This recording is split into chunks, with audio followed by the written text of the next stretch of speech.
In this sequence of videos, we're going to talk about an approach to pedagogy, or a cluster of approaches to pedagogy that we're going to call authentic pedagogy. I'll explain what I mean by that word in a moment. But in fact, the word that's most often used, or more commonly used, is progressivism. I mean, we're not using the word progressivism because what does it mean? I mean, progress is something better than something else, something after something else. Who knows what it means? I mean, it's commonly used, but we use the word authentic because it's got some more useful descriptive connotations to it, which I'm going to come to in a moment. Authentic or progressivist pedagogy really stands in distinction to didactic pedagogy. Here's a humorous image of the kind of aura that comes with didactic pedagogy, where the teacher's authoritarian and the kids are bored and cranky.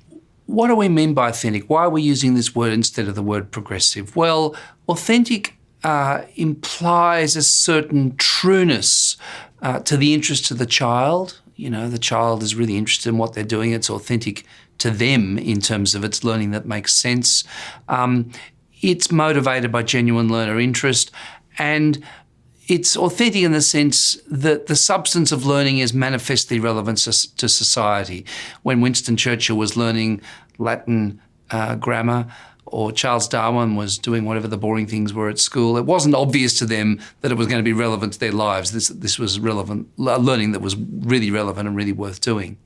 But also there's another sense in which it's authentic, which is the teacher is positioned as a curriculum designer. They're not just the conduit of what's in the textbook and what's in the syllabus, and they're designing curriculum that fits with local conditions, which describes the nearby world, which is close to the interests of their students because the teacher is nearer to those things. So what they can do is authentic in the sense that it articulates between the teacher's understanding of the student's needs and the students as they're actually encountered in the classroom.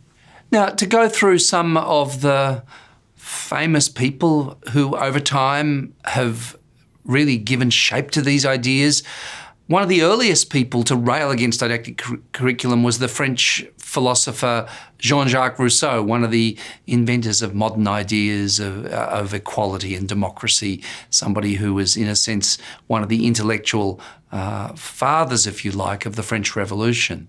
And a famous quote from Jean-Jacques Rousseau, he says, "Teach your scholar to observe the phenomena of nature, you will soon rouse his curiosity." Remember poor Darwin, whose curiosity wasn't roused by school. But if you'd have it grow, do not be too great in order to satisfy, to hurry to satisfy this curiosity. Put the problems before him and let him solve them himself. Let him know nothing because you've told him, but because he's learned it for himself. If you ever substitute authority for reason, he will cease to reason. He will be a mere plaything of other people's thoughts. So these are 18th century democratic ideas. You know, don't tell people things. Let people think them through for themselves, because the faculty of reason is their right. It's their endowment as human beings. So don't cramp that by telling them things. Let them reason things through themselves. Let them be their own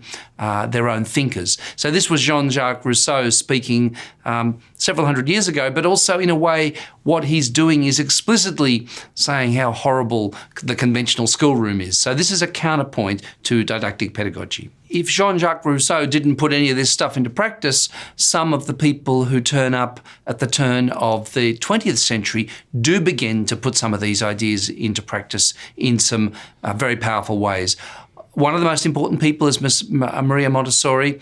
She began with a school in the very poor parts of the city of Rome. She's an Italian. And what she does is, and also with a lot of students within that school with various forms of disability. And what she does is she builds a school which is called the Casa dei Bambini, which was opened in 1907. And in that, the children played. They explored objects. I mean, she's the inventor of rods, the the wooden blocks which demonstrate the principles of fractions. So in other words, it was a very hands-on, very tangible kind of education. And there's a photo here of one of those early schools full of light, the kids on the floor, they're not sitting in desks and so on. And there's a photo, another photo here when she's an old woman in a Montessori classroom. These become famous kinds of, it becomes a famous methodology. And today there are a lot of Montessori schools which in a very doctrinaire way and a way which is true to Montessori's theory and the actual Montessori contraptions, they're called, these beautiful wooden objects are recreated in exactly the same way that she originally recreated them in the first part of the 20th century. So, there are Montessori schools, but in fact Montessori has been tremendously influential on kindergarten education, early childhood education and kindergarten education. So what Montessori says is the school must permit the free, natural manifestations of the child if scientific pedagogy is to be born. So she's actually a medical doctor by training, and she wants to build pedagogy as a scientific system. She's trying to build this up as a systematic study which translates into a systematic practice. And she goes on, the true concept of liberty is practically unknown to educators of her day. The principle of slavery still pervades pedagogy, and therefore the same principle pervades the school. She wants the school not to be a place which is run like a slave plantation. Then in the United States, a key thinker is John Dewey. He is a philosopher, an educator who initially works in Chicago. He sets up a school in Chicago. He's connected with the University of Chicago, and then later in his career, he moves to Columbia University in New York. And what he was interested in is experiential education. So we see here a picture of an old classroom that he was involved in where the students are doing needlework, for example, instead of learning academic things. They're doing stuff, these students might be going to become seamstresses or work as plumbers or electricians if they're boys. It was very sort of sex segregated in those days in terms of one's destiny, and that if that's what you're actually going to do in life, learn those things at school, do those things experientially.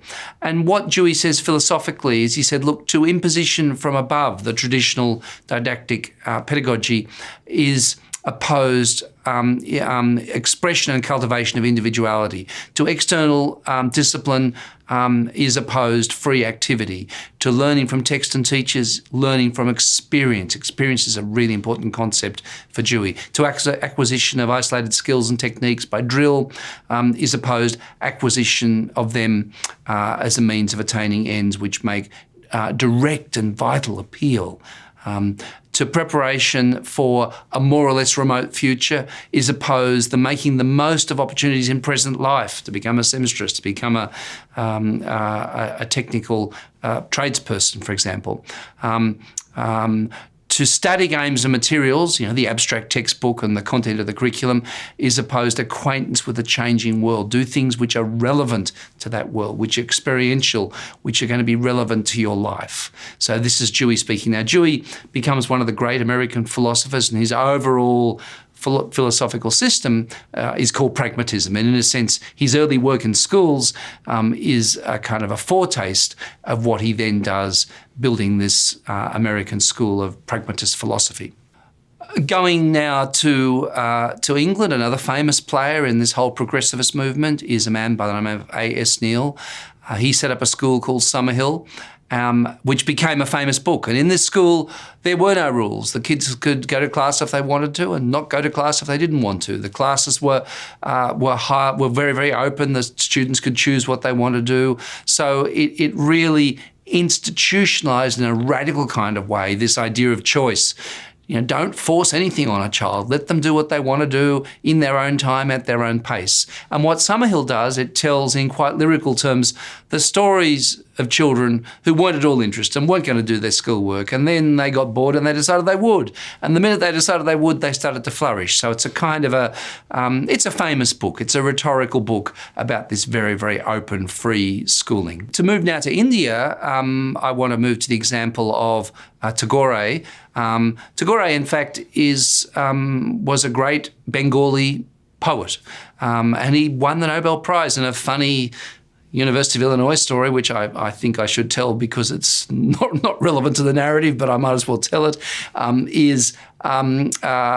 Tagore actually sent his son to the University of Illinois to do agriculture. This was a great agricultural school in the late 19th century, early 20th century.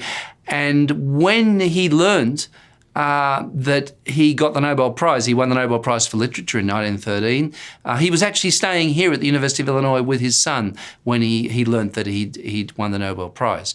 Anyhow, what he did was he again wanted to build an alternative system of education. So he built this school called the Patha Bhavana School in Calcutta.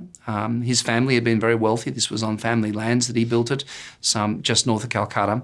And it was to be connected with agricultural life, connected with the real material world.